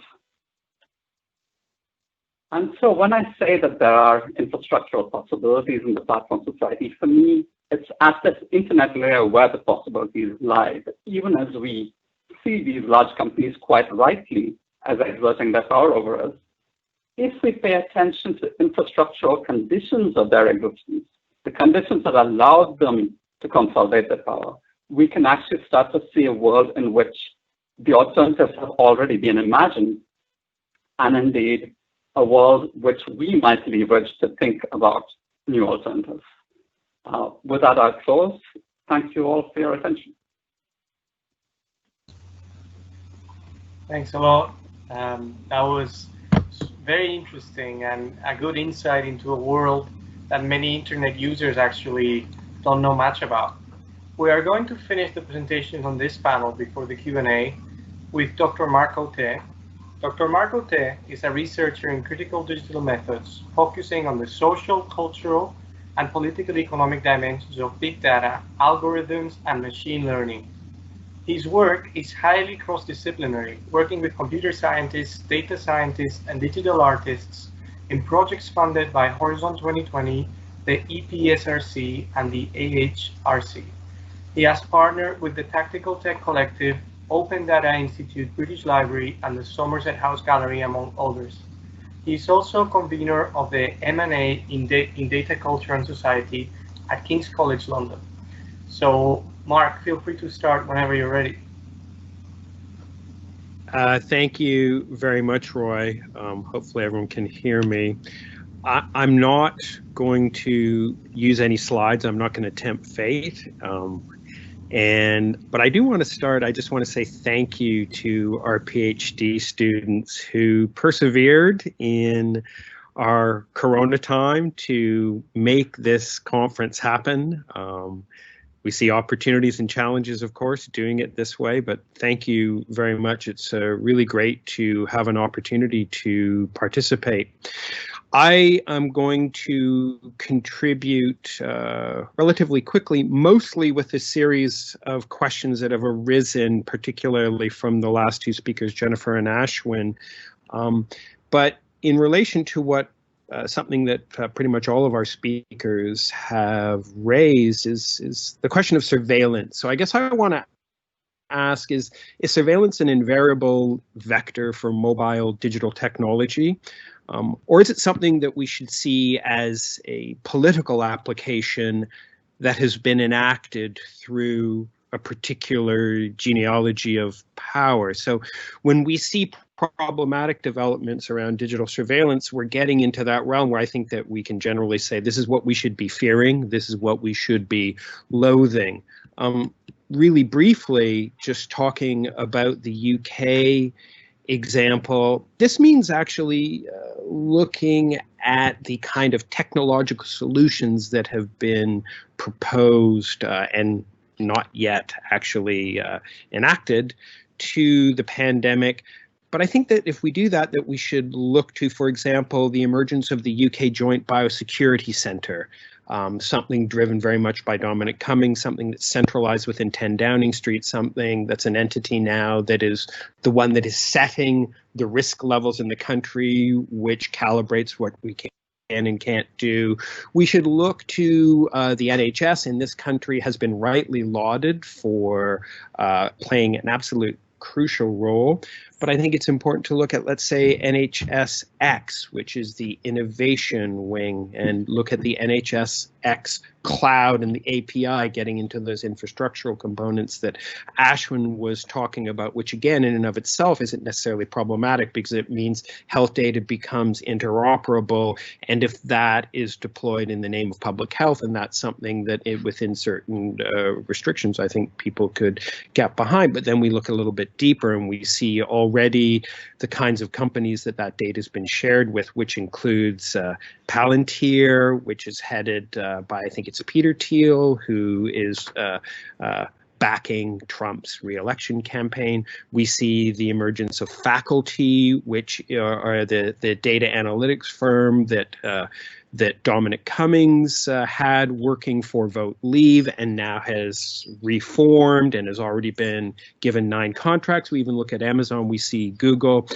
And then we can start to understand why there was the failed attempt in this country to follow a kind of a centralized approach where the data that would be gathered in a contact tracing app would be kept in centralized servers. And, you know, this is in relation to Mercedes raised how this can allow for the learning of a social graph and invariably leads to function creep. So that's just another way of saying data that's gathered for one purpose that's used for another. So here I want to go over to relatedly to one of the things that Jennifer said when she talked about data bodies and how data bodies are subject to machinic inferences and predictions that transform our personal data into generative data profiles, right?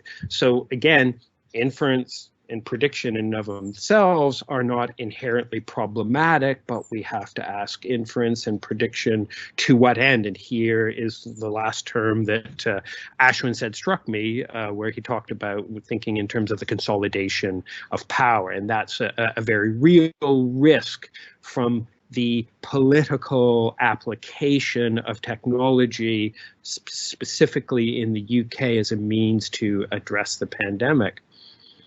Because another way to think about this is, the pandemic itself, it's impacting what we could call the public health bodies that comprise public health, right?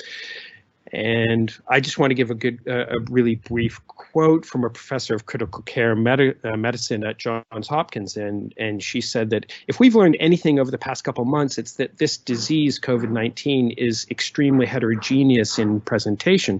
So in terms of COVID-19 symptoms enacted by a biological vector, that is the novel coronavirus, but it's also highly heterogeneous through vectors of race, ethnicity, gender, and class, where we're seeing a highly differentiated impact. So I guess one of the questions to ask is that what makes a healthy data body, or perhaps more accurately, with this heterogeneity in mind, what makes healthy data bodies, right? And so I think that we're at a time where there's an opportunity for us to think about methods and techniques that enable us to understand the health of these data bodies. And I guess, to be provocative, one question that I'd like to raise is privacy in and of itself the best measure of health for public data bodies, when we're in an historical moment when we are understanding in highly intimate ways the high and profound interdependency and interrelation of bodies, not in a way that plays out, in a way that it in fact plays out in a highly differentiated manner. So I don't know how we're doing for time, but I think I'm going to stop there, because I think there's probably a lot of questions, and I know that we've gone over. And so I'm going to stop at that moment and look forward to further questions you and others may have. Thank you.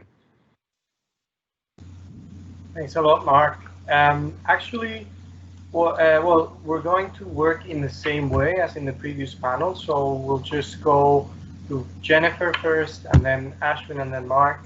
And I'm going to raise sort of 3 questions. And I just want the 3 of you to try and address them, but of course one of them will be maybe closer to your lines of research. I think in your case, Jennifer, in the past you discussed the politics of nudging, or the politics of the nudge, the digital technique through which, for instance, political campaigners, professional operators like Dominic Cummings, who was mentioned, can actually employ certain tools to achieve victory in very, very close situations. So I'm also wondering whether you have observed as well this discussion that was taking place probably in early spring in the UK, where there were some discussions about how nudge politics, or the politics of nudge, the behavioral change unit, I believe it's called, within Downing Street, was discussing approaches to interact with the public and address the pandemic. I wonder whether you could give us some more input in that, but of course the 2 of you are welcome to speak about that. I also have another question for Ashwin, which is your previous work. I have read it as well, on the idea that the internet is a distributed space, but there are issues with regard to understanding how all of these intergovernmental and supranational organizations interact and work. And I have a question that might not sound very academic, but I think it can be, which is how can the public get closer to these issues and these initiatives? Because after all, the internet, or connectivity, is kind of the backbone for our economy right now. Is the way that many people are making ends meet at the end of the month. And I wanted to know if you've participated maybe, or you've thought about this sort of outreach, because it's not something that gets discussed in daily politics. And Mark, for you as well, I would like you to go back and maybe give some closing comments on what was an original theme for our conference, which is this sort of growing tension, growing cynicism towards big tech, when, you know, only 3 decades ago there was sort of an infinite optimism about its possibilities. How do you see the pandemic is interacting with this? Do you think people are feeling closer to the digital tools or applications, or do you think there's a certain misgiving about constantly uploading our lives online? Yeah, and Jennifer, sorry, feel free to start if you feel sort of motivated by any of these themes. Yes, I'm going to start because I just transferred my file from Keynote into PowerPoint. So I think actually you can see the pictures now much more clearly. I should have known that Microsoft Teams would want a Microsoft tool. So I wanted to use this slide to sort of answer Mark's question, but also your question around nudging. And I think that when we start to think about this question of what makes a healthy data body and how this applies also to our political landscape and the way in which these large platforms are using our data, it begins, I think, with a taxonomy of our personal data. I think we need to kind of break this down and make sense of it, because ultimately this is the site where profiling, different kinds of profiling is happening. And this sort of tripartite model of, you know, what we're sharing, what we can kind of learn from that direct moment of sharing, but then the widest rung on this is what the machine thinks about you, about this sort of land of inferences. And inferences can only work if you can process an enormous amount of data very quickly and have access to this. And so if we start to think about this in terms of a platform like Facebook, for example, you know, what is so significant when Trump had his first election in 2016 was the scale of the way in which they're able to mobilize that data. I think at the peak of the campaign, there was something like 100,000 ads going to 100,000 different people with 100,000 unique pieces of content, which at that moment was unheard of. Like before that, maybe 20 ads or something, but not 100,000. And so when we start to kind of think about this nudging and ways of kind of learning about who we are and trying to use this data to make these predictions and inferences, then there needs to be a larger conversation about how this actually works, and a way that doesn't just download everything onto the individual. I mean, it's a little bit like the Tories right now. We'll just use common sense and then we can work out how to social distance. I don't think we can just assume people to have common sense, because a lot of these discussions are hyper technical and we don't fully understand the implication of writing our agenda in one place and having it come back to us and trying to push us in one direction somewhere else. So I think that there needs to be a lot of work done where we can start to kind of incorporate some of this taxonomy into thinking about transparency, because right now, as it stands in the GDPR, while there's things that are written in terms of personal data, there's absolutely nothing really written about the way in which these inferences are being made. So I would say to Mark, the beginning of this conversation around healthy data bodies is starting to unpack and understand this in a more comprehensive way and trying to regulate it. Which might begin with just trying to tamp down or at least understand how our data is being taken. And then in terms of those nudging, by understanding this, then we can actually start to have a bigger conversation about when we're actually being implicated through our data.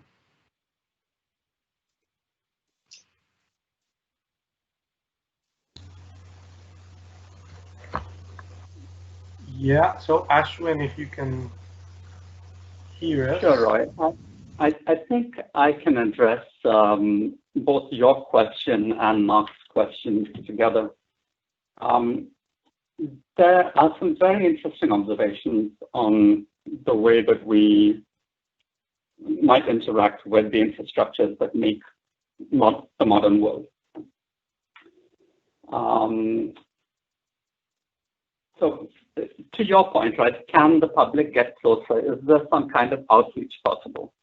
Now, Anthony Giddens and Nicholas Luhmann both make similar observations on the nature of modernity. Luhmann calls it, talks about trust as a reduction of complexity. And the nature of modernity for both of them is a world built from large, complex infrastructures and large and complex bodies of knowledge required to operate these infrastructures. So when you get on a plane, there is no way that any passenger can anticipate all the different kinds of expertise and technological infrastructures needed to make the plane go, whether it's the pilot's knowledge, whether the engineers have serviced it properly, whether it's the International Civil Aviation Organization that is helping to set regulations between airports and so on. And so part of the nature of modernity then is a need to actually just sit back and trust in these large systems. But more importantly for me, and I think to your point, can the public get closer? I think it's hard for public to get closer to these very specialized technical knowledge, and especially when they're very specialized policy knowledge is working in a technical space. But we can and we should talk about how these organizations can be made accountable to the public. And that's a conversation which has been ongoing for many years in these different spaces. Now, how does that matter when we talk about what Mark calls a healthy data body, for making a healthy data body? And Mark posed the question, is surveillance invariable, or is it always a political application? Now, just as in Jennifer's account, surveillance takes place through these different SDKs and the webs of corporations operating over these SDKs. It's been happening for a long time before there were mobile phones. So DNS, the domain name system, every time you look up, go to a different website in your browser, anytime you're making any kind of request from on almost any platform, the first thing your computer or your phone does is look up the domain name for that place that you're trying to go and map it to an internet protocol address, an IP address, which uniquely identifies the computer that you're actually trying to reach with that request, with the name being a more human-friendly interface. Right? Now that request, by default, for most of us, right, goes to a domain name server operated by your ISP. So all of our ISPs, by and large, are tracking every single request that we make. Take a moment to absorb that. This has been happening for years. It's well documented and well debated. Now, in response, there have been efforts to move to encrypt all of those DNS requests. There are DNS services that promise not to track you, that have been set up as public services that don't track. But even there, how do we know that they don't track? All that we can do is trust them and hold them to account. And for me, I think that's the key part about all of these large technical systems. From the perspective of the user, we need to think about mechanisms for accountability. And from the perspective of the people who actually inhabit and operate those systems, who are the subject of a lot of my research, we can start to talk about their ideals of doing things, for instance, for the good of the internet, their capacity for political action that can actually make for a more civil society, if you will. I'll stop there. Thanks. Thanks a lot. That was a very clear answer. And Mark, if you want to give some thoughts now as well. Great, thank you. Yeah, okay.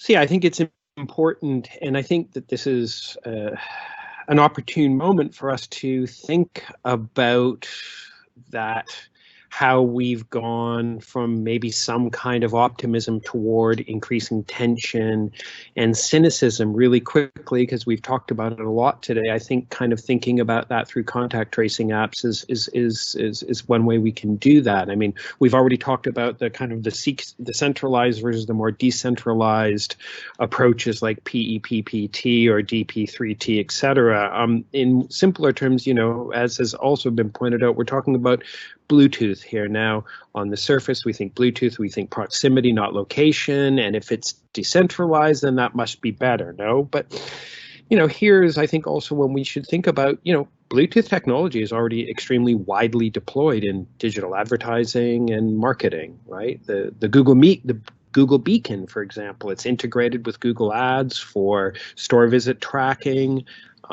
to correlate what you see online and what you actually do in real life. And proximity marketing is worth many billions. It's all about communicating with customers in the right time at the right place.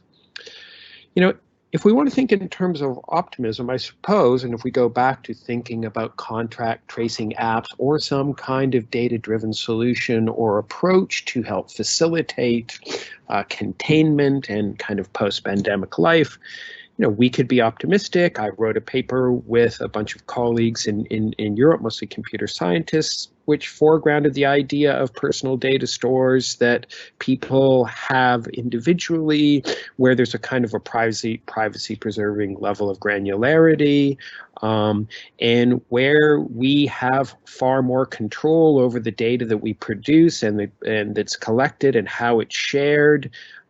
Possibly improved awareness of what's being collected, which allows for potentially a more collective response to these complex challenges. Others, the Oxford Internet Institute, put forward kind of really basic ideas that if we're going to deploy apps to avoid the kind of the consolidation of power through new forms of digital surveillance, there needs to be measures of necessity, proportionality, kind of scientific validity, i.e. that it actually is going to have some positive effect for public health and be time bound, right? That can be wound up in a way that protects privacy.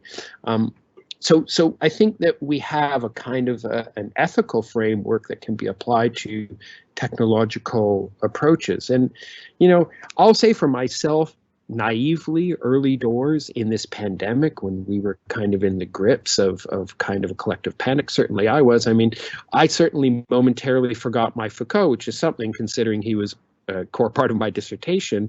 And I had, an almost naive hope for public health bodies, forgetting that, public health is always a political matter. But I think, just to conclude, what I would say is I think that we can and should be thinking about pivoting from emergency public health data capture toward something that's more equitable, something that's more sustainable, and indeed kind of heterogeneously resilient, and that's a kind of a public data health. And that's something that I think we can and should work toward in our post-pandemic world. But ultimately, this is not a technological issue. This is an issue of a kind of ongoing political struggle for different kinds of political applications. So hopefully that is a slightly optimistic note for me to conclude my comments on. Thank you. Okay, now it's turn for Linnen to say goodbye, and thanks a lot everyone for listening to the second panel. We hope that you gain some insightful ideas about what is going on right now.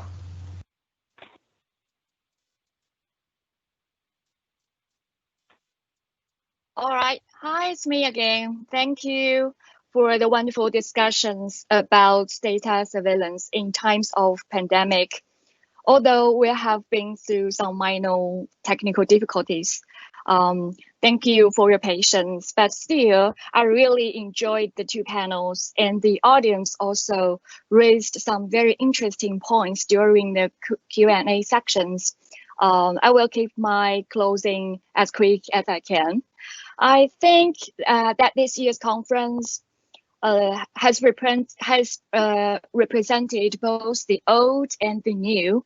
Entering this new decade, we perceived an increased feeling of loathing or dissatisfaction towards the digital. That is why we were really happy to start the conference with Dr. Fernanda Bruno's historical overview of surveillance technologies. She proposed a third scheme to understand the surveillance practices and technologies that emerged in the fight against the coronavirus pandemic in digital hyperconnection, both on the global and local scales. And in the second panel, Dr. Jennifer Pybus discussed about the data bodies of the mobile ecosystem, considering how the infrastructure of platforms integrated by developers into our apps is being built up to capitalize on the long tail of personal user data via the technical integration of services. And also, the audience raised some very interesting questions, such as what the new tendencies in contact tracing apps are, which makes the discussion on data and technology more visible. Again, thank you all for attending today's conference and making this conference possible. When we first made the hard decision to postpone the conference, we could not predict that such an unexpected and sudden change brought on by the pandemic would become the new normal for everyone across the world. Towards the end of the academic year, we decided to transfer the conference to an online format. Here, a special thanks to Dr. Coté, as he provided full support to the idea of relaunching the conference online. We thank our keynote speakers, Dr. Fernanda Bruno and Dr. Jennifer Pybus, and the panelists, Dr. Rodrigo Firmino, Dr. Mercedes Bunz, Dr. Ashwin Mathew, and Dr. Coté for being here with us today. We are also very grateful to Dr. Paolo Gibaldo and Taylor Annabelle, who gave us very helpful advice after they took their own conference online. Many thanks to Dr. Stuart Dunn, who framed this discussion and situated the conference in the broader field of study at our Department of Digital Humanities. We are very grateful to everyone in the faculty and Department of Digital and Department at King's College London, who made this event possible and support our work throughout. A special thank you to the King's AV team, who have been essential in making the event flow as smoothly as possible. Finally, we thank you, our audience. More than 100 people are collecting with us today, and will receive a report on the discussions we have held.